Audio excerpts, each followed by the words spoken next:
BoxingVoice.com live with trainer Eric Brown, trainer of Paulie Malignaggi, coming into this huge main event in Paulie's hometown, Brooklyn, New York, at the Barclays Center. You've been here before. You've definitely led your other champion to a victory in Peter Quillen. How you feeling? What's the outlook for this fight? I'm feeling great.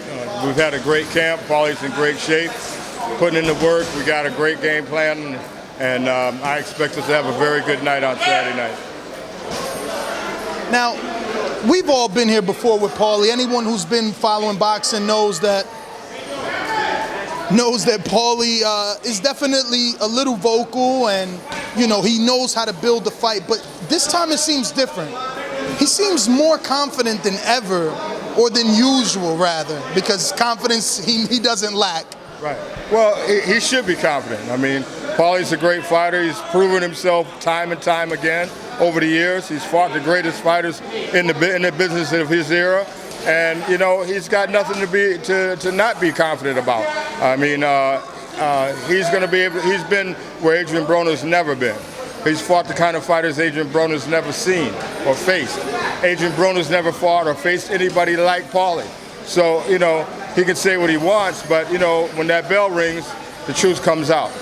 As a trainer, how confident are you that your fight is going to get the victory Saturday night?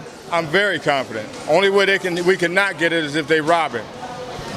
Why are you so confident? What is it that Adrian Broner does wrong or that Paulie does right that has you guys so confident as a team? Well, it's just a situation of looking at the track records. You know what I mean? If you look at who Paulie's fought over the years, and you look at who Adrian Broner's fought over the years, I mean, you might be able to name, without thinking about it, 2 or 3 guys that Adrian Broner's fought in his whole professional career. You know what I mean? You can't go down the list of the fighters that Paulie's fought and not know every last one of them. I mean, and he's fought them at in their prime, at their peak. He didn't fight old men that was undersized and past their prime. He fought them when they were at their peak. And he's taking his lumps and he's giving them. So, I mean, he's 2-time world champion, 2 different weight divisions. In the welterweight division, nobody gave him a chance to even win or be able to handle the welterweight division. He's not only won a world title and gone undefeated, he stopped 2 guys at welterweight. So that tells you about the type of guy and the depth of this guy as a fighter. He's a great fighter. A lot of people say, well, this guy can do this, guy can do that. But this guy, you can say, can just flat out fight. He's scientific, he's intelligent, and he's just a great boxer. Now today we witnessed him doing some pad work, his left hook cracking, making a lot of noise. He's working on that straight right hand.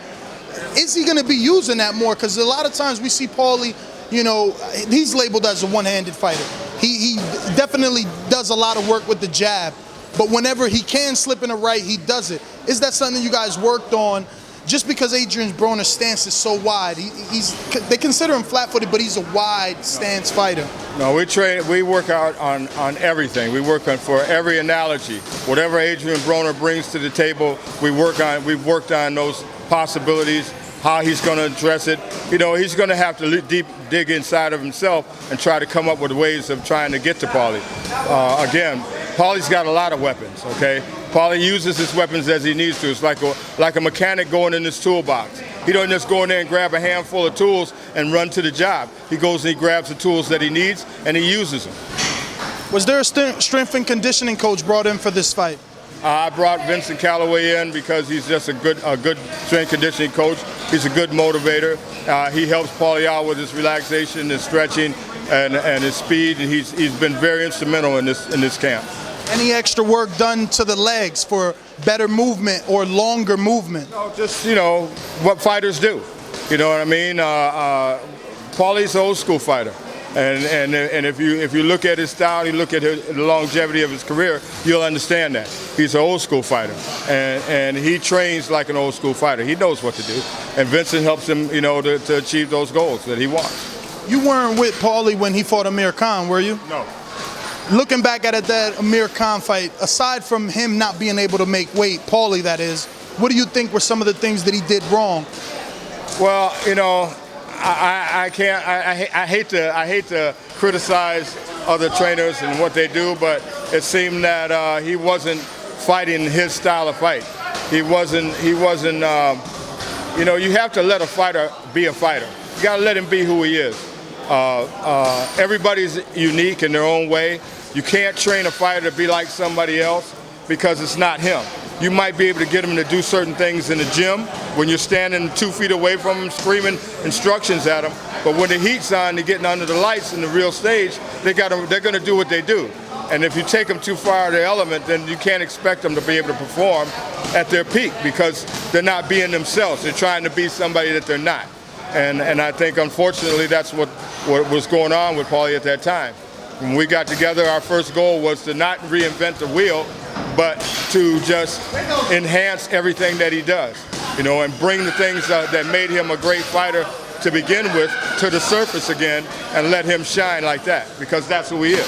Now, Paulie said you guys brought in Kareem Mayfield as a Spartan. When you think Kareem Mayfield doesn't necessarily, I guess, it's not a synonym for Adrian Broner. Kareem Mayfield is a wide punching fighter. That's not why we brought him in there. We brought him in there because he's a pressure fighter. He's strong. He puts a lot of pressure on you, regardless to what the style is. He brings pressure on you. He makes you work harder. He makes you work when you don't necessarily want to work.